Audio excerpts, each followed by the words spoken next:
Alright guys, in today's video we're going to take a look at why the low fuel light is always on my tractor. I know I have at least about a half a tank of fuel right now, so that fuel light shouldn't be on. So we're going to go ahead and troubleshoot and try to find out what's wrong with that. Alright, so the fuel switch on this is underneath the seat where the tank is, so the first thing we need to do is go ahead and get this seat off.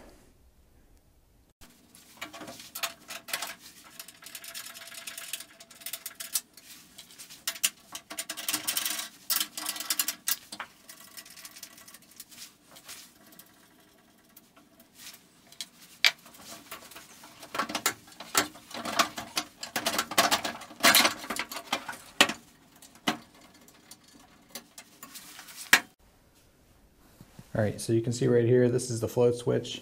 So we're going to go ahead and pull that out and take a look and see what's going on with it. Before we take it out, I just want to talk about this a little bit. So we can see that the light stays on.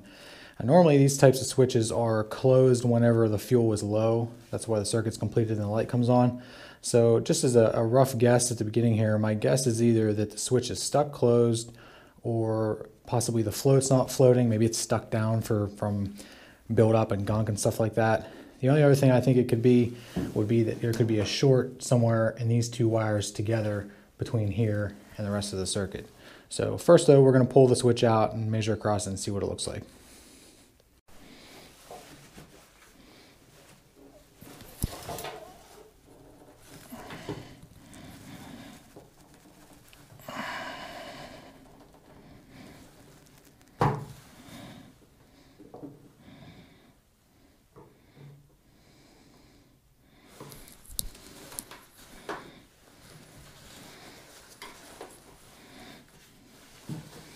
You can see there's plenty of gas in the tank, so that this switch should not be on.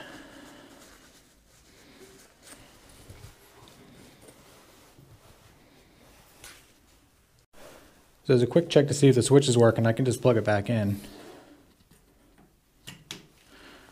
and just check the operation.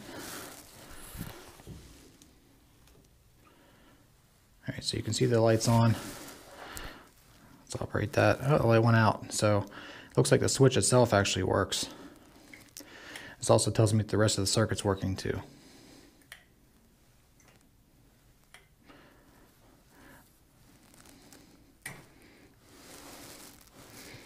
So my guess here is that the float is actually not floating.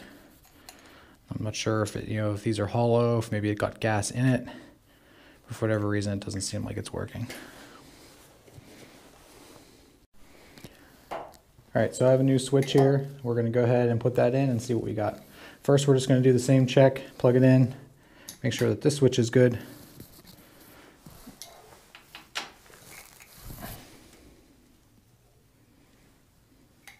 You can see that switch works fine too.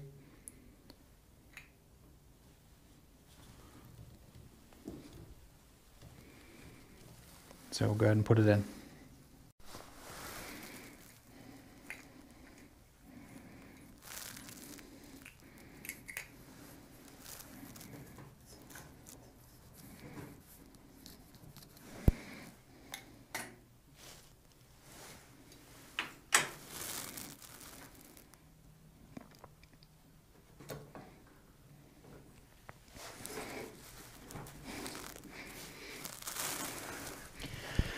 So if everything's good, I should be able to turn the ignition on right now, and that light shouldn't be on. And we're good to go.